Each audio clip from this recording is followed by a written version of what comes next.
നമസ്കാരം. ന്യൂസ് കേരള പ്രധാന വാർത്തകളുമായി CK നാസർ കാഞ്ഞങ്ങാട്. ഇന്ത്യയിൽ മതസ്വാതന്ത്ര്യം കുറയുകയാണെന്ന് US സർക്കാരിൻ്റെ അന്താരാഷ്ട്ര മതസ്വാതന്ത്ര്യ കമ്മീഷൻ. സർക്കാർ ഉദ്യോഗസ്ഥരുടെ വിദ്വേഷ പ്രസംഗം ഉൾപ്പെടെയുള്ള തെറ്റായ വിവര പ്രചരണങ്ങൾ മതന്യൂനപക്ഷങ്ങൾക്കു നേരെയുള്ള ആക്രമണത്തിന് ഇടയാക്കുന്നുവെന്നും ഇക്കാരണത്താൽ ഇന്ത്യയെ പ്രത്യേക ആശങ്കയുളവാക്കുന്ന രാജ്യമായി പ്രഖ്യാപിക്കണമെന്നും US വിദേശകാര്യ വകുപ്പിനോട് റിപ്പോർട്ട് ആവശ്യപ്പെടുന്നു. അതേസമയം US സർക്കാരിൻ്റെ അന്താരാഷ്ട്ര മതസ്വാതന്ത്ര്യ കമ്മീഷൻ പക്ഷപാതിത്വമുള്ളതും രാഷ്ട്രീയ അജണ്ടയോടെ പ്രവർത്തിക്കുന്നതുമായ സംഘടനയാണെന്നാണ് പറഞ്ഞ് റിപ്പോർട്ട് ഇന്ത്യ തള്ളിക്കളഞ്ഞു.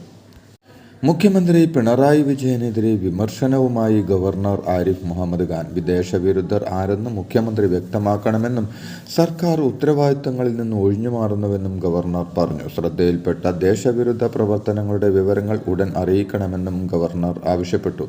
മുഖ്യമന്ത്രിയുടെ മലപ്പുറം പരാമർശം